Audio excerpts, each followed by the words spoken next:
Bienvenue à ce deuxième volet qui s'intitule « Les relations chromatiques ». Alors, pour faire suite à tout ce qu'on a vu durant le premier volet, en fait, je vous ai présenté l'éventail des couleurs primaires, des couleurs secondaires et des couleurs tertiaires. En fait, maintenant, j'ai envie de vous amener à voir qu'est-ce qu'on peut faire avec tout ça. Comment bien agencer les couleurs, parce que chacune peut avoir une relation avec une autre. Et j'ai envie qu'on démêle un peu, en fait, certains principes de base pour vous amener un peu plus loin et justement à bien utiliser ces couleurs-là dans vos projets créatifs, que ce soit sur toile, sur dessin, en coiffure. En fait, ce sont des principes qui s'appliquent à tous les types d'artistes. Donc, chaque couleur peut être catégorisée par sa température, par sa valeur et par sa saturation. Alors, je vous invite à revenir au cercle chromatique de M. Itten. Donc, si on part du principe du disque avec les 12 couleurs qu'on voit à l'écran présentement, on peut séparer le cercle chromatique en deux parties. Donc, premièrement, la température, on parle des couleurs chaudes et des couleurs froides. Alors, les couleurs chaudes vont s'étendre du jaune jusqu'au rouge violacé et les couleurs froides du violet jusqu'au jaune verdâtre. Et une couleur peut également être dite chaude ou froide. Par exemple, un rouge qui contient un peu de bleu sera un rouge froid et un rouge qui contient du jaune sera un rouge chaud. Les 12 couleurs, en fait, ne sont que les exemples, disons, clés tirés du cercle chromatique, mais évidemment, vous pouvez utiliser toutes les nuances qui se retrouvent entre chacune d'elles pour une palette infinie de couleurs chaudes et froides. Ensuite vient la saturation. Quand on parle de saturation, eh bien, c'est le degré d'intensité de la couleur. Alors, plus une couleur est vibrante, plus elle est saturée. Si on fait le parallèle avec la coiffure, pensez à une couleur rouge vibrante. Quand vous venez de rincer la couleur, vous venez de faire la couleur, en fait, elle est parfaite, elle est vibrante. Si la cliente n'entretient pas bien sa couleur, eh bien, elle va se désaturer, elle deviendra délavée. Donc, si on pense à une couleur qui est désaturée, on pense à une couleur fade. Une couleur qui est très saturée sera vibrante.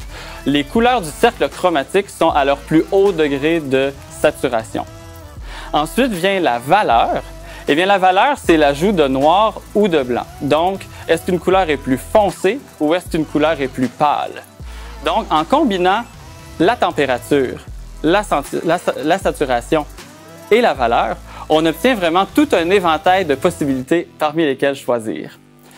D'ailleurs, cette petite échelle vous dit sans doute quelque chose. On parle des niveaux de 1 à 10 en coiffure. Alors, niveau 1 étant le noir, 10 étant le blond platine. Et je vous ai mis ici une échelle de couleurs, en fait, qui a attrait au fond de pigmentation. Le cheveu de niveau 1 sera très saturé, noir foncé. Et un cheveu de niveau 10, disons qu'il sera désaturé et aura une valeur moindre, étant donné qu'il sera très clair. Ensuite, il est possible de diviser les couleurs en 6 familles. La première que je vous montre présentement à l'écran sont les couleurs monochromes. Disons, une famille monochrome est de prendre une couleur saturée, d'ajouter du blanc ou du noir, mais toujours en partant de la même couleur de base. Alors, c'est un des agencements les plus faciles à faire, étant donné qu'on utilise seulement une seule couleur avec ses pâles et ses foncés. Viennent ensuite les couleurs complémentaires. Les couleurs complémentaires s'opposent sur le cercle chromatique. Alors, pour vous donner un exemple visuel ici, le vert et le rouge sont complémentaires, le violet et le jaune sont complémentaires, le bleu et l'orangé sont complémentaires. Alors, puisqu'elles s'opposent sur le cercle chromatique, en les mélangeant une et l'autre, elles se neutralisent. Alors ça, c'est un principe qui nous intéresse en coiffure. On sait qu'on doit utiliser une couleur cendrée pour neutraliser le jaune, mais cendrée à quelle intensité? Est-ce qu'on parle d'un jaune clair? Ou est-ce qu'on parle d'un jaune plus foncé à tendance orangée? Alors, est-ce que je dois utiliser un violet qui sera, disons, plus lilas? Ou est-ce que je dois utiliser un violet qui sera plus bleuté? Alors, les couleurs complémentaires nous permettent vraiment de savoir quel outil utiliser lorsqu'on veut bien neutraliser un faux reflet en coiffure. Lorsqu'on travaille avec les couleurs complémentaires, on augmente le contraste dans notre travail. Alors, il vous est sans doute déjà arrivé de faire des mèches, de travailler plusieurs heures sur une tête de mèche, rincer, sécher et vous rendre compte que finalement, l'effet n'est pas du tout ce que vous désiriez. Eh bien, c'est sans doute qu'il manquait de contraste à ce que vous avez fait. Je vous mets ici un visuel à l'écran. On voit la section de gauche, plus de mèches, moins de contraste, moins de mèches et plus de contraste dans la section de droite. Mais les contrastes, on y revient dans la vidéo suivante où je vous en parlerai davantage. Le prochain agencement de couleurs qu'il est possible de faire sont les complémentaires adjacentes. Alors, en partant du principe des couleurs complémentaires qui s'opposent sur le cercle chromatique, j'en sélectionne une et je vais aller utiliser les deux voisines de sa complémentaire. Alors, par exemple, je choisis le jaune, sa complémentaire est le violet. J'utiliserai donc le rouge violacé et le violet bleuté.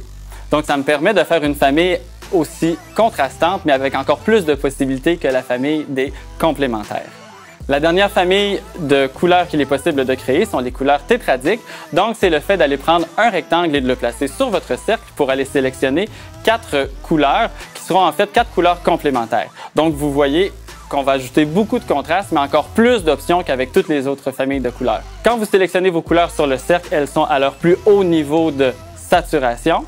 Vous avez toujours l'option de désaturer vos couleurs ou d'en augmenter ou d'en diminuer la valeur pour aller créer encore plus d'options. Donc, ce sont vraiment des outils qui sont possibles de mélanger pour aller créer toute une panoplie de résultats les plus intéressants les uns que les autres et toujours en gardant en tête une certaine harmonie. Donc, ce sont 6 familles de couleurs qui se veulent harmonieuses et, disons, efficaces tout en respectant les règles de l'art. Donc, j'ai quelques petits conseils pour vous. Premièrement, le premier, je vous dirais, utilisez une couleur principale et les autres comme accent. C'est facile d'aller prendre tout le bagage de couleurs qu'on connaît, d'essayer de tout mettre ça sur la même tête de cheveux ou sur la même peinture ou sur le même dessin. Je vous dirais que ça fait beaucoup de monde à la messe. Alors, c'est ce qui m'amène à vous dire le deuxième point. Keep it simple. On garde ça simple. Donc, en respectant une de ces 6 familles, on s'assure de ne pas trop se donner de mots de tête. Je vous invite à utiliser des images de référence. Les images de référence, vous en trouvez partout dans les revues, sur Internet, les Instagram, les TikTok, tous les sites, en fait, les médias sociaux de ce monde regorgent d'idées. Donc, une petite recherche du genre, comme je vous ai mis dans le visuel, palette couleur automne peut vous donner des heures et des heures de plaisir. Vous savez, quand vous êtes dans votre lit le soir avec votre téléphone cellulaire, vous êtes déjà cerné, fatigué, mais vous continuez de chercher des idées et qu'une vidéo vous amène à un autre, à un autre. Moi, je fais ça souvent. Je l'ai peut-être trop fait hier soir d'ailleurs. Alors, ça vous amène des heures d'inspiration et de plaisir. Et surtout, le quatrième, je vous dirais, le quatrième truc que j'ai pour vous, c'est pratiquer. Hein, peut-être que ça fait beaucoup. Là, vous pensez analogue, tétradique, triadique. Comment je vais appliquer ça? Pratiquer une étape à la fois, mais surtout, amusez-vous. On fait ça pour avoir du plaisir. On est des artistes. On est là pour s'exprimer, créer. On doit le faire en s'amusant pour que ça reste intéressant.